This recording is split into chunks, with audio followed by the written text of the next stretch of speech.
பார்லிமெண்ட்ல சட்டம் இருக்கு. யூபி ஹரியானால என்ன சட்டம் இருக்கு தெரியுமா?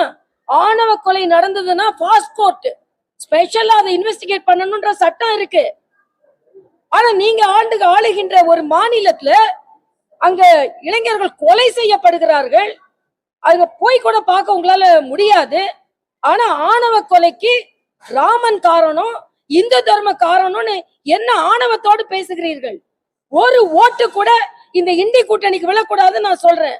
ராமனை கும்பிடுபவர்கள், இந்து தர்மத்தை போற்றுபவர்கள் ஒரு ஓட்டு கூட விழக்கூடாதுன்னு நான் சொல்றேன். நான் கோரிக்கையாகவே வைக்கிறேங்க. சும்மா இந்து மதத்தை போட்டு பிராமணர்களுக்காக ராமன் பழங்குடியினரை கொன்னாருன்னு சொன்னா என்ன பேசுறீங்க நீங்க சொல்ற? ஆக இது மிக மிக மோசமான ஒரு கருத்து.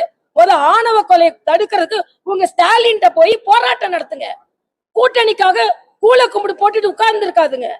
ஆக கூட்டணிக்காக எதை வேணாலும் செய்வேன், ஆனா ராமனை நான் நிந்திப்பேன்னா ஸ்டாலின் போய் போராட்டம் நடத்துங்க. ஆணவ கொலை ஏன் நடக்குது? முற்றிலுமாக ஆணவ கொலை நடப்பதற்கு இந்த மாநில அரசின் அஜாக்கிரதை தான் காரணம், சட்ட ஒழுங்கு தான் காரணம், ஆணவ கொலைக்கு ஸ்டாலின் அரசு தான் காரணம். இதை அழுத்தி சொல்லுவேன். என்னைக்கோ உள்ள ராமன் காரணமா, ஸ்டாலின் காரணம் இல்லையா? அதனால இது பொறுத்து கொள்ள முடியாத ஒன்று என்பதை நான் அழுத்தமாக பதிவு செய்கிறேன். சமூக நீதி காத்தார். நீங்க ராமாயணத்தை முழுசா படிங்க, அவ்வளவு சீக்கிரம் அது நீங்க படிங்கப்பா.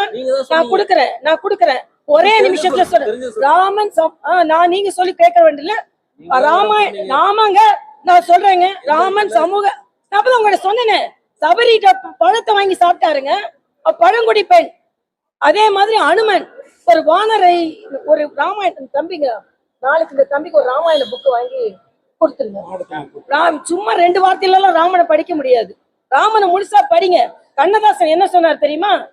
நான் அண்ணாதுரைக்கும் கலைஞருக்கும் ராமனை பத்தி மோசமா பேசுறதுக்காக, பாயிண்ட்ஸ் எடுக்கிறதுக்காக ராமாயணத்தை படிக்க ஆரம்பிச்சேன். நான் நாத்திகனானவன், ராமனை படிக்க படிக்க ஆத்திக நான் மாறேன்னு சொன்னார். கண்ணதாசனே மாறும்போது உங்களுக்கு ஒரு ராமாயண புக்கை கொடுக்க சொல்றேன். இல்ல நாளைக்கு வன்னியரசுக்கு நம்ம எல்லாம் சேர்ந்து ஒரு ராமாயண புக்கை, நீங்க தம்பி ரமேஷ் நாளைக்கு நீங்க வன்னியரசுக்கு கம்பராமாயணம், கம்பர் யாரு? பிராமின் கிடையாது. கம்பர் எழுதின ராமாயணத்தை எல்லாரும் வன்னியரசுக்கும் எல்லாத்துக்கும் பெரிய போராட்டம் நடத்துங்க நான் சொல்றேன். ராமனை எப்படி பேச முடியும்? ஆணவ கொலையை தடுக்க துப்பு இல்ல உங்களுக்கு. எல்லாரும் அந்த ரத்தத்துல நீங்க ஆட்சி நடத்தி கொண்டிருக்கிறீங்க. ராமனை போய் சொல்றாங்களாம். அதனால இனிமேலாம் எங்களால பொறுத்துக்கொள்ள முடியாதுங்க. உங்களுக்கு ஓட்டு வேணும்னா யார வேணும் நான் கேட்கிறேன். நாங்க மற்ற மாநிலங்களிலும் சேர்ந்து ஆட்சி செய்கிறோம்.